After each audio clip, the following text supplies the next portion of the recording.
नमस्कार साथियों, आप सभी का स्वागत है हमारे बिल्कुल नए वीडियो में। आज हम जो पढ़ने वाले हैं वो है आपका कंप्यूटर मेमोरी। तो कंप्यूटर मेमोरी में सबसे पहले आगे बढ़ने से पहले हम मेमोरी की हायरार्की देख लेते हैं कि कौन सी यूनिट को क्या कहते हैं। तो सबसे पहले हम पढ़ रहे हैं कंप्यूटर मेमोरी के अंदर की जो हायरार्की है वो हम पढ़ने वाले हैं। तो सबसे छोटी यूनिट जो होती है वो होती है आपकी बिट। ठीक है, बिट जो होती है वो होती है या तो आपका जीरो होगा, एक संख्या है, या तो जीरो या एक, इनको हम क्या बोलेंगे, एक बिट। ठीक है, जीरो को भी हम बोलेंगे एक बिट और वन को भी बोलेंगे एक बिट। तो जीरो का मतलब तो होता है वैसे कंप्यूटर की भाषा में ऑन या ऑफ कह सकते हैं, जीरो का मतलब है ऑफ और वन का मतलब है ऑन।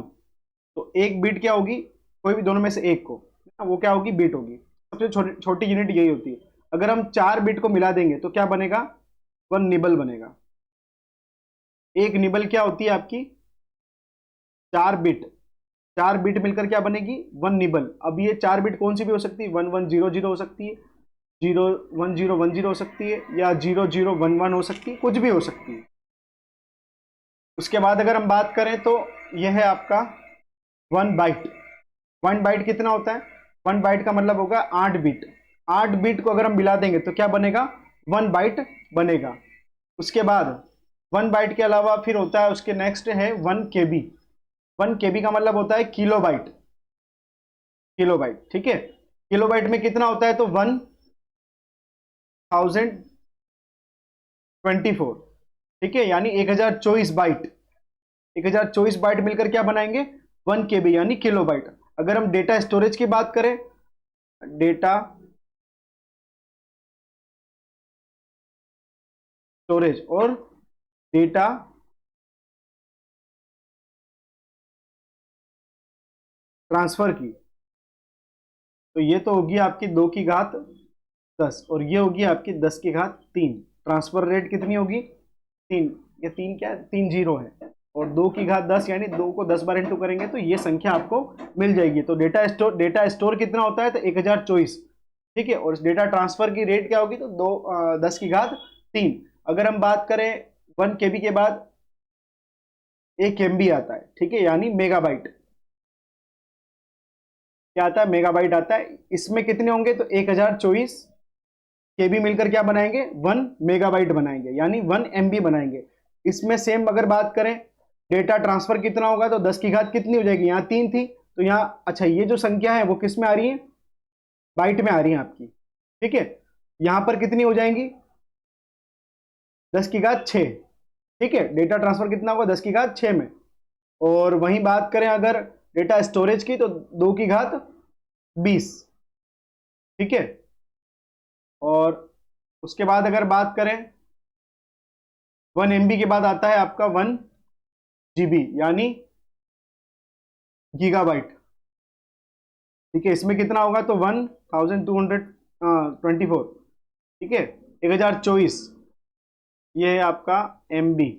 ठीक है, इसमें कितना होगा, 10 की घात 9 और 2 की घात, ये क्या आपका बाइट है ना, ये बाइट में सब, ये सब कुछ बाइट में, यहाँ पर ये सब बाइट में, ये भी बाइट में। ठीक है, 2 की घात कितना, ये बाइट में बता रहा हूँ कि कितना होगा सर, इसकी संख्या कितनी होगी वो बाइट में ये है। और 2 की घात यहाँ पर कितनी थी, 20, तो यहाँ हो जाएगी आपकी 30। अगर संख्याओं में बात करें तो ये हो जाएगी आपके 1 मिलियन बाइट्स, और ये हो जाएंगे 1 बिलियन। ठीक है, बाइट्स होंगे। इसके बाद होता है आपका 1 TB यानी टेराबाइट। ठीक है, ये कितना होगा, वन, ये आपका इसमें होगा 10 की घात 12 और 2 की घात हो जाएगी 40, और ये हो जाएगा आपका 1 ट्रिलियन बाइट। ठीक है, और उसके बाद होता है 1 TB यानी पेटाबाइट। इसमें होगा 1024 TB। सेम ऐसे ही बढ़ते जाएंगे आगे की तरफ। उसके बाद आता है आपका एक्साबाइट, होगा आपका 1024 TB। उसके बाद होता है आपका बाइट, छोटा बाइट होता है उसके बाद में। और ये है आपका 1024 एक्सा बाइट। उसके बाद जोटा के बाद होता है, ये आप जैसे इंग्लिश में होता है ना, इंग्लिश में होता है आपका एक्स वाई जेड होता है, तो आपको क्या याद रखना, एक्स जेड वाई, एक्सा, जोटा और योटा। उसके बाद होता है आपका योटा बाइट, ठीक है। और उसके बाद होता है आपका ब्रोंटो, और उसके बाद होता है जियो। ये होते हैं आपके, ठीक है। इसमें कितना होगा, 1024 जेड बी, यानी जोटा बाइट। इसमें कितना होगा, 1024 वाई बी। और इसमें कितना होगा, 1024 ब्रोंटो। ये आपकी मेमोरी हायरार्की है। सबसे छोटी यूनिट होती है बिट, और उसके बाद में जितने भी होते हैं, एम बी मेगाबाइट होता है, पीबी पेटाबाइट होता है, टीबी टेराबाइट होता है, जीबी गीगाबाइट होता है। इस तरीके से जियोप तक है आपके, तो ये आपको ध्यान में रखने हैं। अब हम बात करने वाले हैं आपका मेमोरी के टाइप्स की। तो सबसे पहले हम पढ़ने वाले हैं मेमोरी के टाइप्स। तो मेमोरी में है,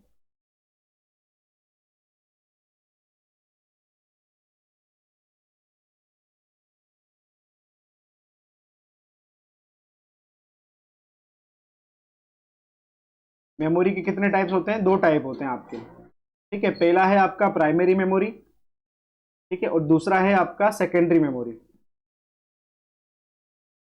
प्राइमरी मेमोरी को हम मेन मेमोरी भी कहते हैं, हिंदी में से प्राथमिक मेमोरी भी कहते हैं, और इसका एक नाम और है वोलेटाइल, तो वो हम आगे देखेंगे क्या होता है। उसके बाद हम बात करेंगे सेकेंडरी मेमोरी को, तो इसे हिंदी में क्या कहते हैं, द्वितीयक मेमोरी। प्राइमरी मेमोरी जो होती है वो आपकी दो प्रकार की होती है, पहला है आपका रैम, ठीक है, दूसरा है आपका रोम।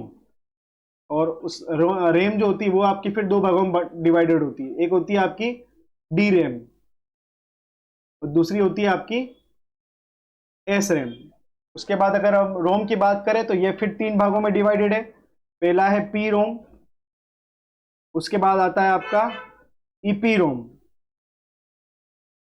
और फिर तीसरा जो आता है इसके अंदर आता है डबल ई पी रोम। उसके बाद सेकेंडरी मेमोरी में फिर दो टाइप होते हैं, एक होता है आपका सिक्वेंसल, सिक्वेंसल एक्सेस मेमोरी, दूसरा होता है आपका डायरेक्ट एक्सेस,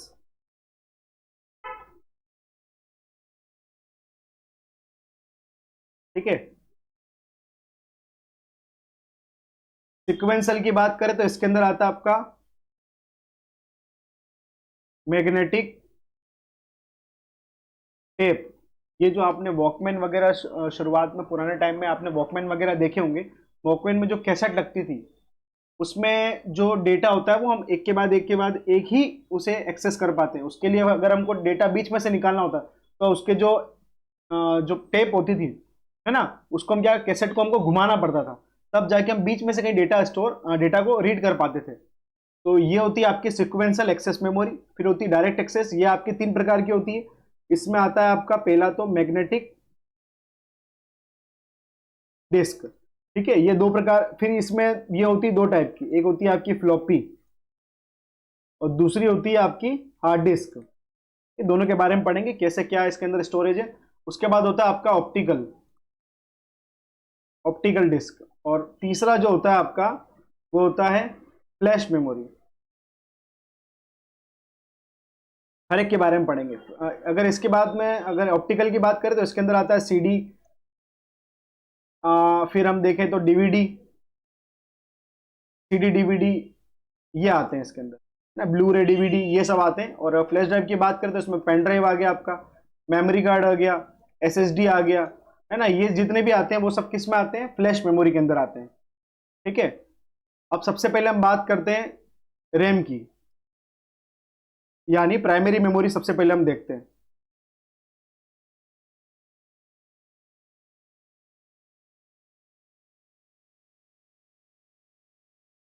प्राइमरी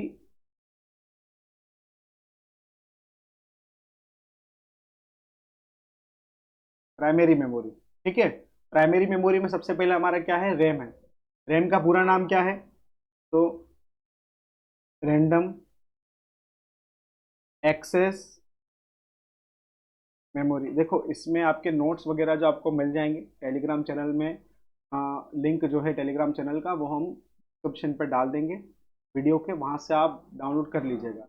ये नोट्स लिखने की ज़रूरत नहीं है, आप अभी इसको पढ़ लें, है ना। लिखने के लिए नोट्स है, वहाँ से आप भले उसको डाउनलोड करके उसके प्रिंट निकाल सकते हो, अच्छी राइटिंग में लिखे हुए नोट्स हैं वो, हैंड रिटन से, तो वहाँ से आप ले सकते हैं। रैम की अगर बात करें तो देखो रैम के अंदर क्या होता है कि ये आपके, इसका जो पूरा नाम है रैंडम एक्सेस मेमोरी। ये जो रैम होती है वो क्या होती है, इसे हम कंप्यूटर प्रोसेसिंग मेमोरी भी कहते हैं। क्यों कहते हैं, क्योंकि जब भी कोई सीपीयू डेटा एक्सेस करता है ना, तो वो कहाँ से करता है, रैम के अंदर से ही करता है। जो रैम एक्सेस करती है डेटा को वो करती है हार्ड डिस्क से। तो जो आपकी रैम होती है उसे हम कंप्यूटर प्रोसेसिंग मेमोरी भी कहते हैं। इसके अलावा ये जो मेमोरी होती है वो होती है अस्थायी मेमोरी। क्यों अस्थायी होती है, क्योंकि जैसे अगर आपकी इलेक्ट्रिसिटी का प्रवाह बंद होगा या आपका कंप्यूटर जैसे ही बंद होगा, तो इस रैम के अंदर जो भी डेटा स्टोर होता है वो क्या होता है, लॉस्ट हो जाता है। वो डेटा क्या हो जाएगा, लॉस्ट हो जाएगा। तो रैम को हम वोलेटाइल मेमोरी भी कहते हैं। तो वोलेटाइल प्रकार की मेमोरी होती है आपकी रैम, ठीक है। उसके बाद अगर हम बात करें, दुनिया की जो पहली रैम बनाई गई थी वो बनाई थी विलियम ट्यूब ने 1947 में बनाई थी, ठीक है। ये आपके कंप्यूटर प्रोसेसिंग मेमोरी है, और इसके अंदर जो भी डेटा स्टोर किया जाता है वो हार्ड डिस्क के लेकर डेटा स्टोर किया जाता है, ठीक है। और ये अस्थायी रूप से होता है। अगर आपकी लाइट चली जाएगी तो आपका डेटा क्या हो जाएगा, लॉस्ट हो जाएगा, ठीक है। उसके बाद अगर हम बात करें, ये दो प्रकार की होती है, एक होती है आपकी डायनामिक रैम और दूसरी होती है आपकी स्टैटिक रैम। डायनामिक को डी रैम होती है डायनामिक, और एस रैम होती है आपकी स्टैटिक रैम। जो डायनेमिक रैम होती है वो क्या होती है, स्लो होती है आपकी, ठीक है। जो आपके पर्सनल कंप्यूटर वगैरह जो होते हैं, ठीक है, वहां पर ये जो रैम होती है वो इस्तेमाल की जाती है आपकी डायनामिक रैम। इसे बार बार रिफ्रेश करने की जरूरत होती है, ठीक है। इसको क्या करना पड़ेगा, बार बार रिफ्रेश करने की आवश्यकता होगी। इसके अंदर जो लगे होते हैं वो होते हैं ट्रांजिस्टर, और ट्रांजिस्टर लगे होते हैं, और उसके अंदर होते हैं कैपेसिटर होते हैं। कैपेसिटर क्या होता है कि उस सर्किट से बने होते हैं, वो सर्किट को क्या करना पड़ता है, बार बार रिफ्रेश करना पड़ता है। तो ये जो आपकी डी रैम होती है वो क्या होती है, स्लो होती है गति में। और वहीं बात करें अगर एस रैम की, तो एस रैम जो होती है वो फास्ट होती है। जो आपका सीपीयू के अंदर जो कैश मेमोरी होती है, कैश मेमोरी क्या होती है मैं आपको आगे बताऊंगा। कैश मेमोरी जो होती है उसके अंदर एस रैम का इस्तेमाल किया जाता है। ये आपकी जो डी रैम है उसके तुलना में एस रैम फास्ट होती है। तो डी रैम तो होगी स्लो और एस रैम होगी फास्ट। अगर हम इसकी कॉस्ट की बात करें तो एस रैम जो होती है वो आपकी क्या होती है, महंगी होती है, तुलना में किसके, डी रैम की तुलना में आपकी जो एस रैम होगी वो क्या होगी, महंगी होगी, ठीक है। तो आपका जो रैम है वो कम साइज की होती है। देखिए जो आपकी रैम होती है ना, ज़्यादातर आपने देखा होगा 2 GB, 4 GB, 6 GB, 8 GB, इस तरीके से रैम की साइज होती है। और अगर हम बात करें सेकेंडरी स्टोरेज की, यानी हार्ड डिस्क जो हम इस्तेमाल करते हैं, एसएसडी भी इस्तेमाल करते हैं आजकल, तो अगर हम बात करें हार्ड डिस्क की, तो हार्ड डिस्क की जो साइज होती है वो कहीं ज़्यादा होती है। जैसे 500 GB, 320 GB, है ना, 128 GB, इस तरीके से हार्ड डिस्क का और एसएसडी का इस्तेमाल किया जाता है। तो उसकी साइज होती है वो ज़्यादा, क्योंकि वो क्या होती है, सस्ती होती है कॉस्ट में। और ये जो होती है रैम आपकी वो क्या होती है, कॉस्टली होती है। तो रैम जितनी ज़्यादा होगी उतनी गति कंप्यूटर की क्या होगी, प्रोसेसिंग की फास्ट होगी। तो ये होगी आपकी रैम। और वहीं बात करें अगर हम रोम की, तो रोम का पूरा नाम है आपका रीड ओनली मेमोरी। ये इस प्रकार की मेमोरी है जिसे एक बार ही लिखा जाता है, मतलब परमानेंट होती है, ये आपकी लॉस्ट नहीं होती है। लाइट जाने के बाद अगर इस मेमोरी के अंदर जो डेटा है वो क्या होगा, लॉस्ट कभी नहीं होगा। इसलिए ये किस प्रकार की मेमोरी है, तो स्थायी प्रकार की मेमोरी। इसे हम क्या कहते हैं, नॉन वोलेटाइल कहते हैं। थोड़ा सा ये ध्यान रखना आप, है ना। अस्थाई को हम कह रहे हैं वोलेटाइल, और नॉन वोलेटाइल क्या होगा, स्थाई। तो ये ध्यान रखना। तो रोम के अंदर हम क्या स्टोर करते हैं, तो फर्मवेयर स्टोर करते हैं। अगर हम बात करें कौन सा फर्मवेयर, तो बायोस इसके अंदर स्टोर किया जाता है। बायोस का पूरा नाम क्या है, बेसिक इनपुट आउटपुट सिस्टम। ये बायोस क्या होता है, हम सॉफ्टवेयर जो ये बायोस के बारे में, फर्मवेयर क्या होते हैं, इसके अलावा दूसरे भी होते हैं बहुत सारे, सॉफ्टवेयर के अंदर पढ़ेंगे। सॉफ्टवेयर के टाइप में फर्मवेयर हो गया, शेयरवेयर हो गया, फ्रीवेयर हो गया, ये जितने भी हैं वो सब हम सॉफ्टवेयर, जो अगला टॉपिक है आपका, जैसे ये आपका मेमोरी टॉपिक कंप्लीट हो जाएगा उसके बाद हम सॉफ्टवेयर चालू करेंगे। आपके वहाँ पर हार्डवेयर कंप्लीट हो जाएंगे, फिर हम सॉफ्टवेयर के बारे में पढ़ेंगे। सॉफ्टवेयर में सबसे पहले पढ़ेंगे हम ऑपरेटिंग सिस्टम, ठीक है। तो वहाँ आपको सारी चीज़ें क्लियर हो जाएंगी। तो रैम के अंदर हम क्या स्टोर करते हैं, तो बायोस स्टोर करते हैं। ठीक है, बायोस क्या है, एक फर्मवेयर है। तो ये जो फर्मवेयर है ये किस में स्टोर होता है, रोम के अंदर। और रोम जो है वो आपकी नॉन वोलेटाइल मेमोरी है, यानी परमानेंट मेमोरी है। बायोस क्या है, तो एक बूटिंग प्रोग्राम है। बूटिंग प्रोग्राम इसके अंदर स्टोर किए जाते हैं। बूटिंग भी दो टाइप की होती है। बूटिंग का मतलब क्या होता है, तो कंप्यूटर को स्टार्ट करना।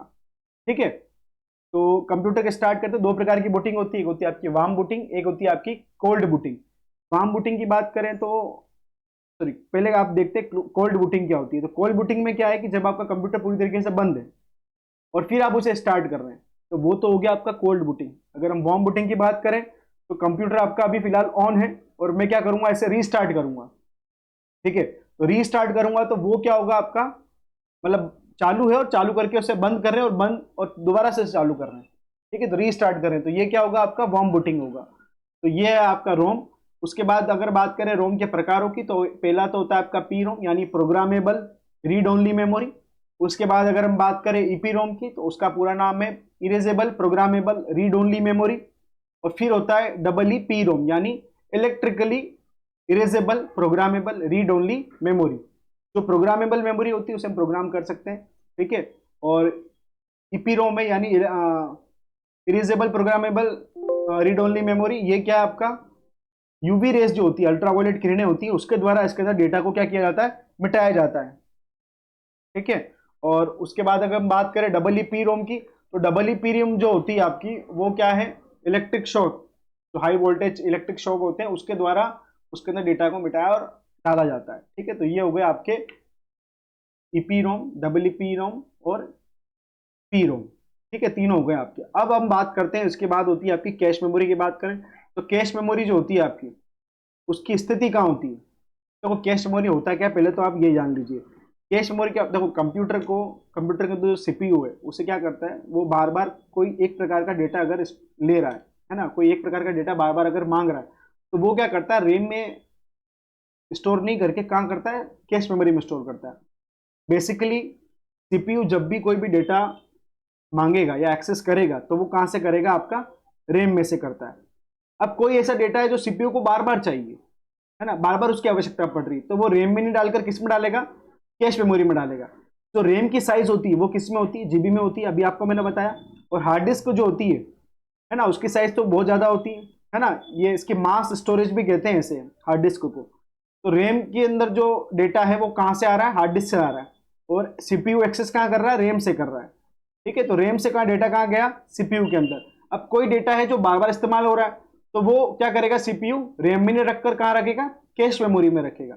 तो कैश मेमोरी में जो डेटा है, जब सीपीयू कैश मेमोरी से एक्सेस करेगा तो उसकी गति तेज होगी या रैम की गति तेज होगी। बस सीधी सी बात है, ये पहले होती है ना, सीपीयू के अंदर ही होती है, तो इसकी गति क्या होगी, तेज होगी। तो इसकी एक्सेस करने की गति क्या होगी, तेज होगी। तो आपको मैं ये बता रहा हूं कि सीपीयू के अंदर, और मतलब सीपीयू को जब भी कोई ऐसा डेटा जो बार बार आवश्यकता होगी, वो कहाँ स्टोर करता है, कैश मेमोरी के अंदर स्टोर करता है। इसकी कैश मेमोरी की स्थिति कहाँ होती है, तो रैम और सीपीयू के बीच में होती है। ठीक है, ये मेमोरी जो है वो कैसी है, अस्थायी मेमोरी है। जिस प्रकार से मैंने आपको रैम बताया, रैम किस प्रकार की मेमोरी, मैंने अभी आपको बताया था कि जो रैम के दो प्रकार हैं, डी रैम और एस रैम। जो एस रैम है उसी को हम क्या बोल रहे हैं, कैश मेमोरी कह रहे हैं, क्योंकि कैश मेमोरी जो है आपकी वो एस रैम होती है, वही होती है कैश मेमोरी। तो ये जो आपकी कैश मेमोरी है उसे हम अस्थायी मेमोरी भी कहते हैं। अभी मैंने आपको बताया अस्थायी यानी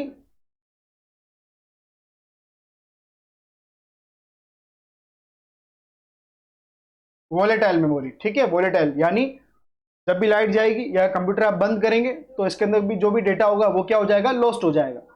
तो ये है आपकी कैश मेमोरी। ठीक है, उसके बाद अगर हम बात करें कैश मेमोरी के अलावा, तो इसके तीन टाइप होते हैं। एक होता है आपका L1, L2 और तीसरा होता है आपका L3। जो L1 आपका कैश मेमोरी होती है वो कहाँ होती है, सीपीयू के अंदर होती है। और L2 कैश मेमोरी जो होती है वो कहाँ होती है, L2 कैश मेमोरी की बात करें तो वो कहाँ होगी आपकी, इनसाइड भी हो सकती है सीपीयू के और आउटसाइड भी हो सकती है सीपीयू के। फिर आता है आपका L3, तो ये हो क्या ये कहाँ होती है, रैम और सीपीयू के दोनों के बीच में होती है। उसके बाद यहाँ आपका हो जाता है कंप्लीट क्या, जो प्राइमरी मेमोरी है ना। अब हम बात करेंगे सेकेंडरी मेमोरी की। तो सेकेंडरी मेमोरी में सबसे पहले जो हम बात करने वाले हैं वो कौन सी आपकी सिक्वेंशियल एक्सेस मेमोरी। सिक्वेंशियल का मतलब क्या होता है, एक के बाद एक के बाद एक। तो ये जो आपकी डिस्क होती है, इसके अंदर जो भी एक डिस्क बताई थी मैंने आपको मैग्नेटिक टेप, उस डिस्क के अंदर क्या होता है, ये इस तरीके से दिखाई देती है गोल, ठीक है। और ये जो गोल डिस्क होती है ये किस में डिवाइडेड होती है, ट्रैक्स में डिवाइडेड होती है ना। ये जो गोल परिपथ दिख रहे हैं आपको, है ना, ये क्या है, आपके ट्रैक्स हैं। जो बाहर वाला परिपथ है उसे हम आउटर ट्रैक कहते हैं। और उसके बाद अगर बात करूं मैं, ये ट्रैक्स जो डिवाइड होते हैं वो किस में होते हैं, सेक्टर्स में होते हैं, ठीक है। ये एक सेक्टर की साइज कितनी होती है, 512 MB। तो मैंने अभी आपको बताया कि ये जो ट्रैक्स है ये किस में डिवाइडेड होता है, सेक्टर में। ये जो सेक्टर में डिवाइडेशन हो रहा है इसे हम क्या बोलते हैं, फॉर्मेटिंग कहना कर। देखो ये क्या लिखा है मैंने, फॉर्मेटिंग, यानी ट्रैक्स को सेक्टर्स में डिवाइड करना क्या कहलाता है, फॉर्मेटिंग करना कहलाता है। तो मैग्नेटिक टेप जो होती है, अभी मैंने आपको बताया था थोड़ी देर पहले ही कि जो वॉकमैन वगैरह होते हैं वहां पर हम मैग्नेटिक टेप का इस्तेमाल करते हैं। तो उसमें क्या होता है कि एक के बाद एक ही डेटा को स्टोर रीड कर सकते हैं और राइट कर सकते हैं। इसमें डेटा को रीड करने और राइट करने की जो गति होती है वो भी क्या होती है, स्लो होती है। इसके अंदर जो सेक्टर्स की साइज है वो कितनी है, 512 MB, ठीक है। यह हो गया आपका सिक्वेंसल। अच्छा एक बात और है इसके अंदर कि ये जो डिस्क होती है ना, मैग्नेटिक टेप, इसके ऊपर आयरन ऑक्साइड का लेप होता है, मतलब आयरन ऑक्साइड का लेप किया जाता है इसके ऊपर।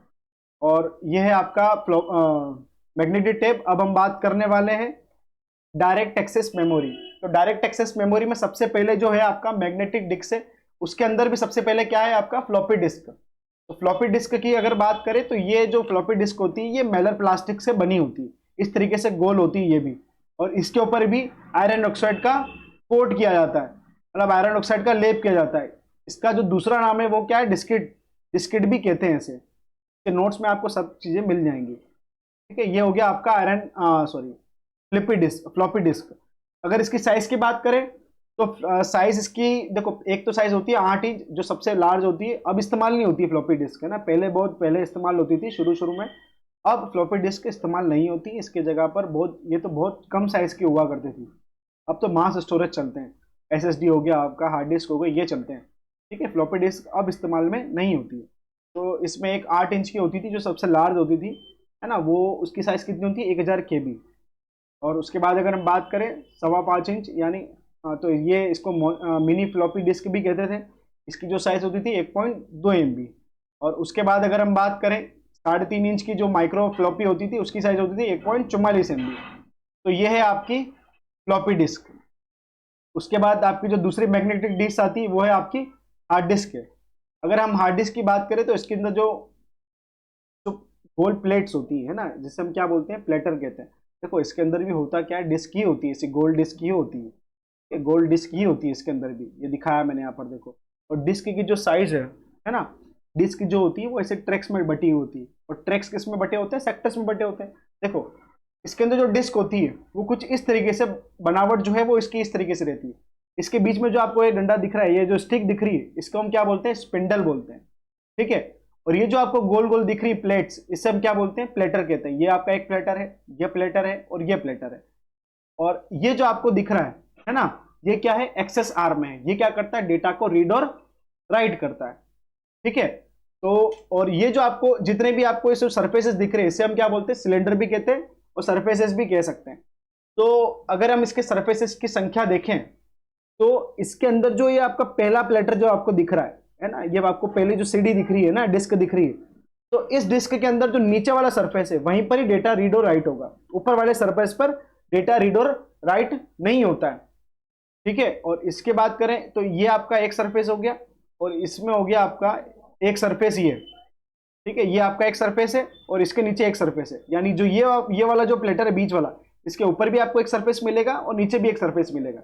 और जो तीसरा प्लेटर है आपका, इसमें आपको केवल ऊपर की तरफ सरफेस मिलेगा, नीचे की तरफ कोई सरफेस नहीं। तो कितने हो गए टोटल, एक, दो और ये नीचे हो गया 3 और ये हो गया आपका एक 4। तो 4 सरफेसेस इसमें होती है, ठीक है। ये हो गया आपकी हार्ड डिस्क। देखो हार्ड डिस्क के जो पिता है वो है रेनॉल्ड बी जॉनसन, नोट्स में लिखा हुआ है, वहां से आप पढ़ लीजिएगा। और अगर हम बात करें तो ये जो आपके प्लेटर्स होते हैं वो एल्यूमिनियम और उसके अलावा बहुत सारे धातु होते हैं उससे मिलकर बना होता है और उसके ऊपर भी आयरन ऑक्साइड का लेपन होता है। जो हार्ड डिस्क होती है इसे हम मास स्टोरेज भी कहते हैं, क्योंकि इसका जो स्टोरेज होता है, क्षमता होती है, वो क्या होती है, ज़्यादा होती है। यानी 500 GB, 1 TB, इस तरीके से इसकी साइज होती है। आजकल तो हार्ड डिस्क की नहीं इस्तेमाल होती है, इसके अलावा हार्ड डिस्क के को छोड़कर हम जो SSD होती है, फ्लैश ड्राइव्स, वो इस्तेमाल की जाती है। आपकी हार्ड डिस्क को इस्तेमाल बहुत कम करते हैं। ठीक है, तो ये है आपका हार्ड डिस्क। उसके बाद अगर हम बात करें इसके प्रकारों की, तो हार्ड डिस्क के प्रकार हैं आपके, 3 टाइप होते हैं बेसिकली। पहला तो है आपका जिप डिस्क, उसके बाद है आपका डिस्क पैक, और तीसरा है आपका विंचेस्टर डिस्क। ठीक है, जिप डिस्क को हम बर्नौली डिस्क भी कहते हैं। अगर हम इसके स्टोरेज कितना है ये जानना चाहते हैं, तो हम इसके ऊपर जो ट्रैक्स हैं, नंबर ऑफ ट्रैक्स को अगर हम मल्टीप्लाई कर देंगे सरफेसेस से, तो ये आपका क्या निकल जाएगा, स्टोरेज निकल जाएगा। ठीक है, तो ये आपका है हार्ड डिस्क। अब हम बात करेंगे ऑप्टिकल डिस्क की। ऑप्टिकल डिस्क के अंदर भी सबसे पहले हम बात करेंगे सीडी की। देखिए, ऑप्टिकल डिस्क को हम प्रकाशीय डिस्क भी कहते हैं। ठीक है, इसके अंदर ये डिस्क जो होती है वो भी कैसी होती है, ऐसी गोल ही होती है, और इसके अंदर भी ट्रैक्स होते हैं, इसके अंदर भी सेक्टर्स होते हैं। ठीक है, ये जो सर्पिलाकार जो परिपथ होते हैं उसे हम ट्रैक्स बोलते हैं।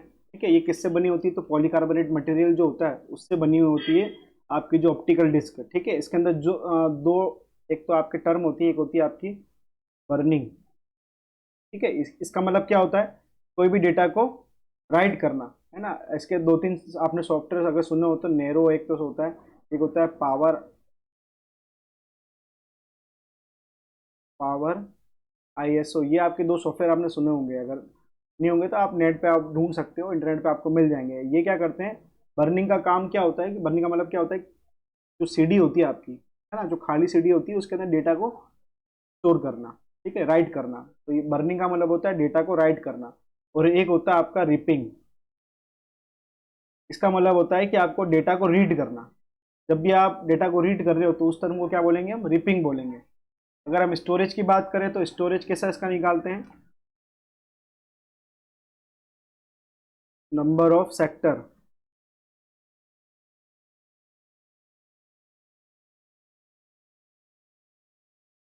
ठीक है, इनटू एक सेक्टर की क्या साइज है। ठीक है, अगर अब वो आप उससे मल्टीप्लाई कर दोगे तो आपका इसका साइज पता चल जाएगी, इस ऑप्टिकल डिस्क की या एक सीडी की साइज क्या है। तो इसके अंदर सबसे पहले हम पढ़ लेते हैं आपका सीडी। देखो, सीडी का पूरा नाम क्या है आपका, कॉम्पैक्ट डिस्क। सीडी का पूरा नाम क्या है, कॉम्पैक्ट डिस्क।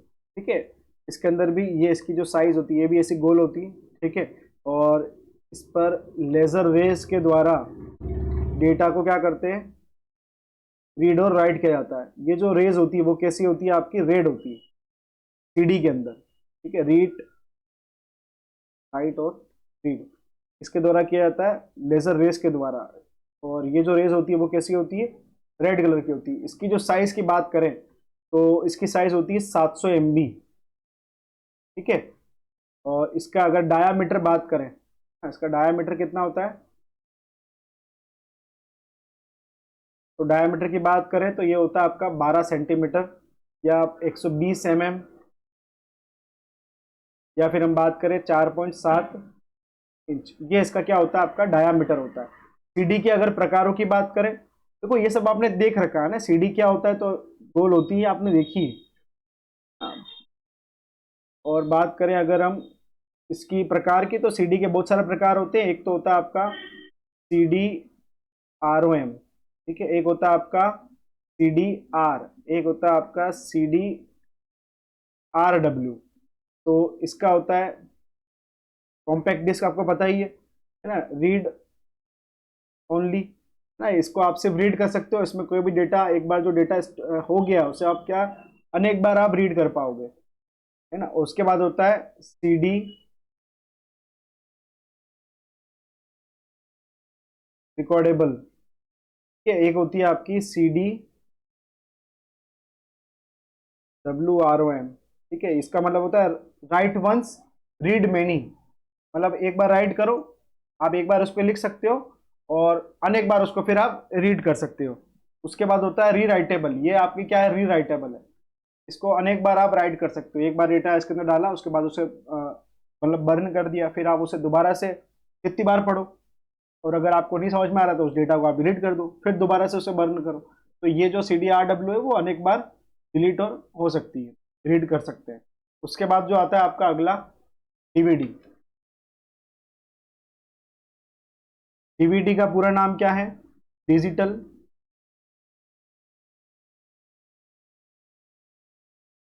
वर्सेटाइल डिस्क, ठीक है। डिजिटल वीडियो डिस्क भी कहते हैं इसे। इसकी जो संग्रहण क्षमता है ना, इसकी संग्रहण क्षमता, साइज इसकी जो होती है वो है आपके 4.7 GB से लेकर 17 GB तक हो सकती है। 17 GB तक इसकी साइज हो सकती है। और रीड और राइट जो इसे किया जाता है वो भी किससे किया जाता है? जो रेज हैं आपकी, लेजर किरणें, उससे किया जाता है। इसकी जो किरणें की कलर क्या होता है, वो भी क्या होता है? रेड होता है, ठीक है। और इसके भी टाइप अगर देखें तो वही टाइप है जो हमने CD में देखे थे। DVD आप तो एक हो गया आपका रोम, फिर हो गया आपका DVD, ठीक है। ये हो गया आपका DVD। एक होता है आपका DVD-R, फिर होता है आपका DVD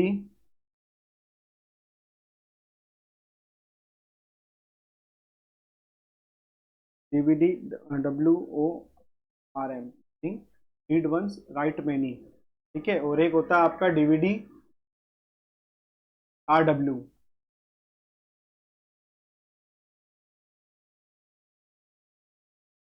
DVD-RW, ये है आपके DVD के टाइप्स। उसके बाद जो तीसरा प्रकार होता है,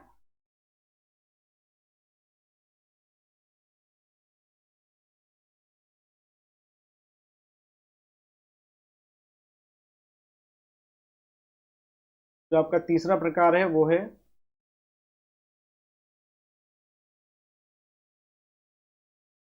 ब्लू रे। ये हाई डेफिनेशन जो वीडियोस होते हैं या गेम्स होते हैं आपके, उसको स्टोर करने के लिए प्रयोग में ली जाती है। इसकी जो साइज होती है वो आपकी साइज होगी, एक तो देखो ये दो प्रकार की होती है। एक तो होती है आपकी सिंगल लेयर, अगर सिंगल लेयर उसमें होगा, और एक होगा ड्यूल लेयर।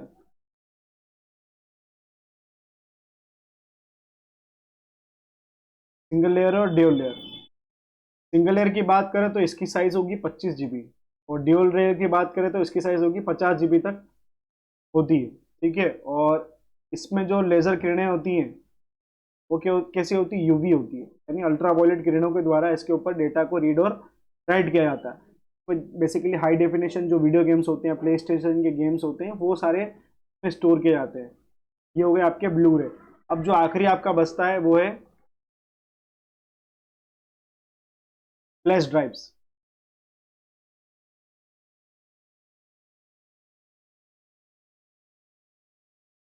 तो फ्लैश ड्राइव में अगर बात करें सबसे पहले पेन ड्राइव की, तो इस ये कहाँ लगाई जाती है? देखो ये पेन ड्राइव होती है, क्या प्लग एंड प्ले का होता काम इसके अंदर, यानी USB के अंदर लगती है। USB का पूरा नाम क्या है? यूनिवर्सल सीरियल बस।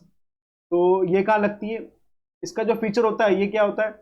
Plug and play. देखो मैं आपको अगर बताऊं इसकी कैसे दिखती है, तो ये कुछ इस तरीके से दिखाई देती है, ठीक है। ये इस तरीके से दिखाई देती है, ये आपकी USB है ना, यानी पेन ड्राइव है। USB पोर्ट के अंदर लगती है, लगाया और सीधा चालू हो जाएगा ये, ठीक है। इस तरीके से ये काम करती है। अब इसकी साइज भी बहुत अलग अलग तरह की होती है, कि कब कोई 1 GB की हो सकती है, कोई और भी ज़्यादा हो सकती है। तो अलग अलग इसकी साइजेस होती है पेन ड्राइव की। अगर उसके बात करें नेक्स्ट दूसरी, तो है आपका मेमोरी मेमोरी कार्ड, है ना। ये आपने मोबाइल फोन्स में देखे होंगे। और ठीक है, SD कार्ड भी कहते हैं इसे, SD card, secure digital card, ठीक है। और फिर होता है आपका SSD। ये आपके काम का है, क्योंकि आजकल जो हार्ड डिस्क है उसके बजाय ये इस्तेमाल की जा रही है, सॉलिड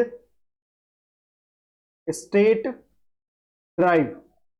ये आजकल इस्तेमाल हो रही है। क्यों? क्योंकि ये बहुत फास्ट होती है, क्योंकि ये फ्लैश ड्राइव है, इसकी जो गति है वो क्या है? फास्ट है, फ्लैश ड्राइव से, हार्ड डिस्क से, और ये जल्दी खराब भी नहीं होती है, ठीक है। तो ये है आपके फ्लैश ड्राइव्स और फ्लैश मेमोरी। उसके बाद अगर हम बात करें मेमोरी की हायरार्की जो आपने देखी थी, देखो इतने टाइप्स की मेमोरी हमने पढ़ ली है, तो अगर हम बात करें इसके एक्सेस टाइम की, तो सबसे पहले तो आपका सबसे कम साइज की तो क्या होती है, आपके रजिस्टर्स होते हैं। सबसे कम साइज के कंप्यूटर में क्या होंगे, रजिस्टर होंगे। फिर होंगे आपके कैश मेमोरी। उसके बाद क्या होगी, आपकी रैम होगी। और सबसे ज्यादा होंगे क्या, आपके हार्ड डिस्क होती है। ठीक है, जो हार्ड डिस्क होती है वो किस में होती है, जीबी में हो सकती है। ठीक है, टीबी में हो सकती है। अगर हम बात करें रैम की, तो रैम की साइज किस में होगी, आपकी सिर्फ जीबी में होगी। कैश मेमोरी की बात करें तो ये किस में होती है, मैंने आपको बताया था एमबी में होगी। और ये किस में होती है, बिट में होती है। ठीक है, मैंने आपको बताया था ना, अलग अलग तरह के रजिस्टर्स बताए थे, प्रोग्राम काउंटर, एक्यूमुलेटर, ये सारे जो रजिस्टर हमने बताए थे ये सब किस में थे, बिट में ही तो थे, क्योंकि इसके रिक्वायर्स बताए थे मैंने। प्रोग्राम काउंटर कितने बिट का होता है, जो होल्ड करता है, किसको होल्ड करता है, एड्रेस को, तो कितने बिट होंगे, 12 बिट। इस तरीके से जितने भी मैंने आपको बताए थे वो सब क्या है, बिट में थे रजिस्टर्स। अगर हम बात करें इनकी कॉस्ट की, तो देखो कॉस्ट सबसे हाई कहाँ होगी, रजिस्टर की। यहाँ कैसे होगी, सबसे कम कॉस्ट की होगी। जैसे जैसे ऊपर की तरफ बढ़ेंगे वैसे वैसे इसकी जो कीमत है मेमोरी की वो क्या हो जाएगी, बढ़ जाएगी। तो इसकी कॉस्ट अगर मैं लिखूं, कॉस्ट पर बीट, है ना, बढ़ जाएगी। और अगर गति की बात करूं तो गति भी क्या होगी, रजिस्टर की ज्यादा होती है, कैश की भी ज्यादा होगी। रैम की सबसे फास्ट किसकी होगी, रजिस्टर की होगी। उसके बाद कैश की होगी, उससे कम किसकी होगी, रैम की। और सबसे कम किसकी होगी, हार्ड डिस्क की। तो इसकी स्पीड भी कैसे नीचे से ऊपर की तरफ बढ़ रही है ना। सबसे तेज गति की कौन सी होगी, रजिस्टर्स होंगे। अगर स्टोरेज कैपेसिटी की बात करें तो सबसे ज्यादा स्टोरेज केस कहाँ होगा, यहाँ नीचे की तरफ होगा, है ना, ये स्टोरेज कैपेसिटी।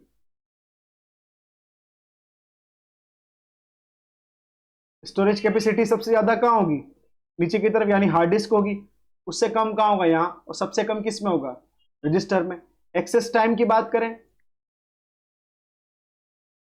मतलब डेटा को सबसे पहले एक्सेस कहाँ से किया जा सकता है, रजिस्टर से। उसके बाद सबसे लास्ट में हार्ड डिस्क से। तो ये आपका क्या है, पूरा स्ट्रक्चर है मेमोरी का, किस प्रकार से मेमोरी एक सीपीयू एक्सेस करता है। तो ये मैंने आपको बताया। एक होता है आपका वर्चुअल मेमोरी। देखो कभी कभार वर्चुअल मेमोरी का भी कॉन्सेप्ट होता है। वर्चुअल मेमोरी थोड़ा सा समझ लो आप। वर्चुअल मेमोरी का मतलब क्या होता है कि जैसे मान लीजिए आपकी मेमोरी की साइज क्या है, 2 GB है, रैम की। ठीक है, रैम की साइज क्या है, 2 GB। और आपने कोई ऐसा डेटा या कोई ऐसा प्रोग्राम आपने रैम के अंदर इंस्टॉल किया जो जिसकी साइज ज्यादा है, 2 GB से ज्यादा है, तो क्या करेगा, आपका हार्ड डिस्क की कुछ जो मेमोरी है उसको क्या कर लेगा, एज अ वर्चुअल मेमोरी के रूप में इस्तेमाल करेगा। तो जो आपका जो प्रोग्राम आपने रैम में इंस्टॉल किया है या रैम में अभी अपलोड किया है ना, तो वो क्या करेगा, कुछ हिस्सा आपका कहाँ डाल देगा, सेकेंडरी मेमोरी में डाल देगा, और उसे एज अ वर्चुअल मेमोरी के रूप में प्रयोग मिलेगा। तो आज जो हमने पढ़ा वो क्या है, आपका पूरा टॉपिक मेमोरी पढ़ा। सबसे पहले हमने पढ़े मेमोरी की हायरार्की। उसके बाद मेमोरी के टाइप्स पढ़े। 2 टाइप होते हैं, पहला होता है प्राथमिक, दूसरा होता है आपका सेकेंडरी। फिर प्राथमिक के 2 प्रकार पढ़े, रैम और रोम। फिर रैम के अंदर फिर हमने 2 पढ़े, एस रैम और डी रैम। और अगर अब रोम की बात करें तो रोम में हमने कितने पढ़े थे, 3 प्रकार पढ़े थे, पी रोम, ईपी रोम और डबल ईपी रोम। फिर अगर हम सेकेंडरी की बात करें तो सेकेंडरी मेमोरी जो होती है वो कैसी होती है, आपकी स्थाई स्थाई मेमोरी होती है। स्थाई को हम क्या बोलते हैं, नॉन वोलेटाइल बोलते हैं। तो स्थाई मेमोरी जो है वो कितने प्रकार की थी, आपकी 2 प्रकार की थी, सिक्वेंशियल और डायरेक्ट एक्सेस। सिक्वेंशियल की बात करें तो सिक्वेंशियल का अंदर एक प्रकार, एक बताया था मैंने आपको, वो है आपका मैग्नेटिक टेप। ठीक है, अगर हम मैग्नेटिक टेप का एक्सेस टाइम देखें तो 10 से 30 मिली सेकेंड का ही होता है उसके अंदर। ठीक है, और मैग्नेटिक टेप का एज अ बैकअप के रूप में इस्तेमाल किया जाता है। और अगर हम बात करें डायरेक्ट एक्सेस की, तो डायरेक्ट एक्सेस क्या होते हैं, उसमें हमने 3 प्रकार देखे थे। मैग्नेटिक डिस्क देखा था जिसके अंदर 2 देखे थे, फ्लॉपी डिस्क और हार्ड डिस्क। उसके बाद अगर हम बात करें नेक्स्ट ऑप्टिकल डिस्क की, तो ऑप्टिकल डिस्क के अंदर हमने सीडी पढ़ा, डीवीडी पढ़ा और ब्लू रे डिस्क पढ़ा। और उसके बाद तीसरा प्रकार हमने पढ़ा फ्लैश ड्राइव। फ्लैश ड्राइव के अंदर हमने पढ़े मेमोरी, मेमोरी कार्ड, एसएसडी और पेन ड्राइव्स। और उसके बाद में हमने मेमोरी का इस तरीके से डायग्राम बनाया कि कौन सी मेमोरी कितनी गति से काम करती है, कितनी, कौन सी मेमोरी की अगर हम इस्तेमाल करेंगे तो उसकी जो कॉस्ट पर बीट है वो क्या हो जाएगी, बढ़ जाएगी। ये इस तरीके से हमने सारी चीजें पढ़ी। तो अगर आपको वीडियो पसंद आया हो तो आप वीडियो को लाइक करिएगा, चैनल को सब्सक्राइब करें और बेल आइकन दबा दीजिए, ताकि हमारा जो नेक्स्ट वीडियो है वो आपको, रोज मैं एक वीडियो डाल रहा हूँ तो आपको रोज अगला वीडियो आपको प्राप्त हो जाएगा। ठीक है, बहुत बहुत धन्यवाद।